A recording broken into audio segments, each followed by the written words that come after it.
नमस्कार मित्रांनो, आज आपण साईबाबांचं दर्शन घेण्यासाठी शिर्डी येथे जाणार आहोत.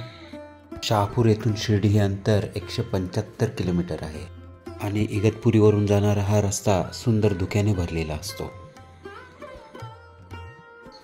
मुंबई आग्रा रोड सोडून आता आपण जाणार आहोत समृद्धी महामार्गाने. इगतपुरीवरून 1 किलोमीटरवर समृद्धी महामार्ग सुरू होतो. महाराष्ट्र समृद्धी महामार्ग असं पुढे नाव लिहिलेलं आहे.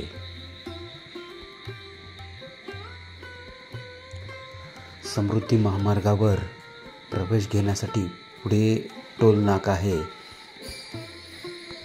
येथे टोल आकारणी केल्यानंतर आपण प्रवेश घेतो ते समृद्धी महामार्गावर. साधारणतः ₹1.75 एवढा दर समृद्धी हायवेचा आहे. इगतपुरी ते शिर्डी हे 114 किलोमीटरचं अंतर आपण समृद्धी महामार्गाने जाणार आहोत. 1 ते सव्वा तासामध्ये एवढं अंतर समृद्धी हायवेने सहज कापले जाते.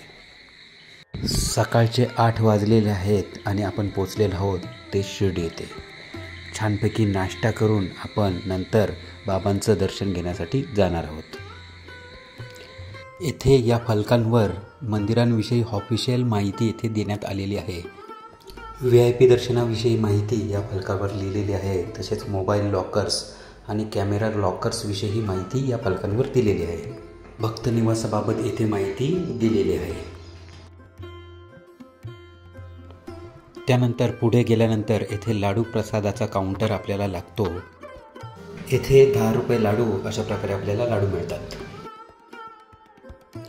येथे मोबाईल कॅमेऱ्यांची लॉकरची सुविधा आहे. इथे आपण मोबाईल कॅमेरे आपले ठेवू शकतो. मंदिरात दर्शनासाठी जाण्याकरता मोबाईल व कॅमेरा घेऊन जाण्यासाठी परवानगी नाही.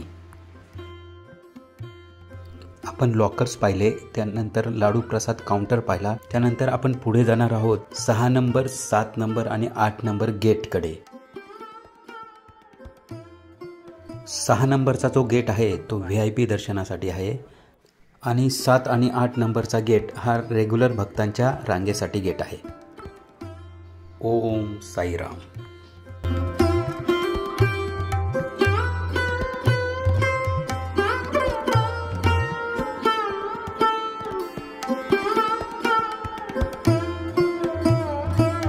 भक्तिपूर्ण बाबांचं दर्शन घेऊन आपण मंदिरातून बाहेर पडतो.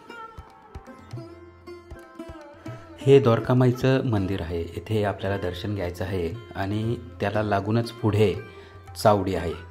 चावडी हे ठिकाण आहे तिथे साईबाबा बसत असत आणि गावकऱ्यांसोबत साईबाबांची येथे सभा होत असे. येथे सुद्धा मोबाईल नेण्याची परवानगी नाही. आणि चावडीचं दर्शन घेतल्यानंतर आपण पुढे जाणार आहोत ते हनुमानाच्या मंदिराकडे. खरं तर हे हनुमानाचं मंदिर आता नव्याने पुन्हा बांधलेलं आहे, परंतु ज्यावेळेस बाबा होते त्यावेळेस बाबा या हनुमानाचं दर्शन घेण्यासाठी जात असत. छानपैकी दर्शन झाले आहे. आता आपण करणार आहोत पेटपूजा आणि निघणार आहोत परतीच्या प्रवासाला. जय सियाराम.